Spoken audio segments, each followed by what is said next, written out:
ইস রে, আজকে সকালে ঘুম থেকে উঠতে দেরি হয়ে গেছে, তাড়াতাড়ি স্কুলে যাই। খুব পানি তৃষ্ণা লেগেছে।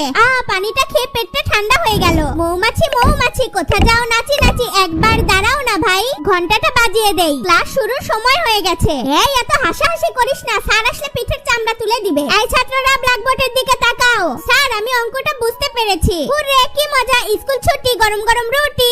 সকালে খাবার না খেয়ে স্কুলে গিয়েছিলাম, খুব ক্ষুধা লেগেছে। আমার ছেলেটার জন্য আজকে গরম গরম ইলিশ মাছ ভাজি করেছি। আমাদের টমি খুব ভালো, স্কুল থেকে আসলেই আমাকে মুড়ি খেতে দেয়। মা আমি স্কুল থেকে চলে এসেছি, আমাকে তাড়াতাড়ি ভাত খেতে দাও, খুব ক্ষুধা লেগেছে। হাত মুখ ধুয়ে নেই। মা তুমি আজকে কি রান্না করেছো? ওয়াও মা, আমি অনেক খুশি হয়েছি, তুমি আমার জন্য ইলিশ মাছ রান্না করেছো। চারিদিকে সেই বাতাস উঠেছে, ঘুড়ি উড়াতে খুব মজা লাগছে। হাই রে হাই, কালবৈশাখী ঝড় উঠে এসেছে, আমাদের ধানগুলো সব ভিজে যাবে। এ কি টিয়া পাখি, তুমি কালবৈশাখী ঝড়ে মাথা ঘুরে পড়ে গেছো? তুমি এখন থেকে আমাদের বাড়িতে থাকবে আর ভালো মন্দ খাবার খাবে। আন্টি তাড়াতাড়ি চলুন, টমি পানিতে পড়ে গেছে, এখনই টমিকে বাঁচাতে হবে। টমি আজকে এই টিয়া পাখি না থাকলে আমি তোকে বাঁচাতে পারতাম না বাবা।